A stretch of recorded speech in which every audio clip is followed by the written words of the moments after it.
आपण एकमेकांचा न्याय केला नाही पाहिजे.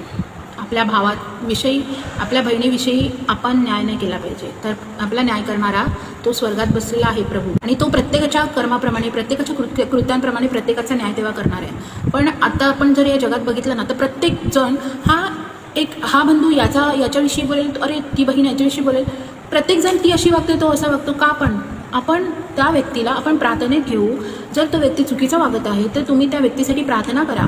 आणि मंडळीतले वडील तर असतातच त्यांना समजवायला, आणि तरीही तो व्यक्ती जर नाही मानला तर आपण त्याच्याविषयी त्याला प्रत्येक वेळेस दोषारोप न करता, त्याचा न्याय न करता, त्याला त्याचे दोष न दाखवता आपण त्या व्यक्तीसाठी प्रार्थना करणं फार गरजेचं आहे. आजकाल या मंडळांमध्ये खूप चाललेलं आहे की प्रत्येकजण आपापला दुसऱ्यांना तुच्छ लेखत असतो की तुम्ही असे, तुम्ही तसे, तुम्हाला नाही समजत, आम्हालाच देवाच्या गोष्टी फार येतात आणि आम्हाला प्रत्येक गोष्ट माहिती आहे देवाविषयी, तुम्ही फार शुल्क आहात, तुम्हाला काय नाही माहिती, असं प्रत्येकजण न्याय करत आहे. पण प्रभू हा जिथे दोघं किंवा तिघी आहे तिथे प्रत्येकामध्ये प्रभू उपस्थित असतो. आणि जो खऱ्या मनाने प्रभूचा धावा करतो, प्रार्थना करतो, त्या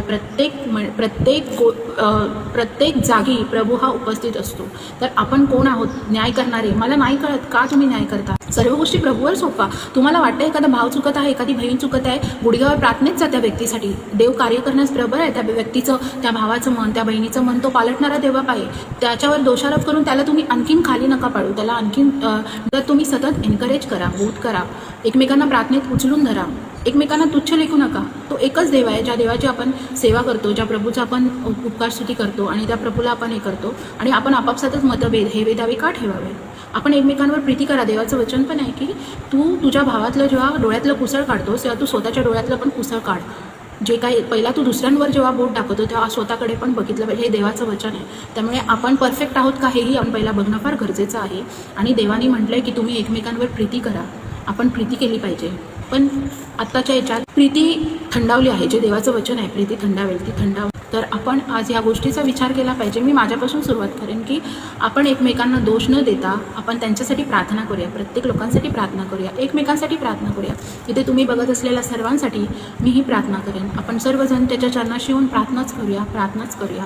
एकमेकांचा न्याय करणं आपल्या हातात नाही आहे, तर तो देव प्रत्येकाचा कृत्याप्रमाणे न्याय करणारा देवबाप आहे. एवढंच मला सांगायचं आहे. आणि आपण त्या प्रभू येशू ख्रिस्ताची जशी चित्तवृत्ती होती तसं आपण नम्र होऊया, एकमेकांसमोर नम्र होऊया, आपला मीपणा काढून त्याच्या चरणाशी येऊया. आमेन.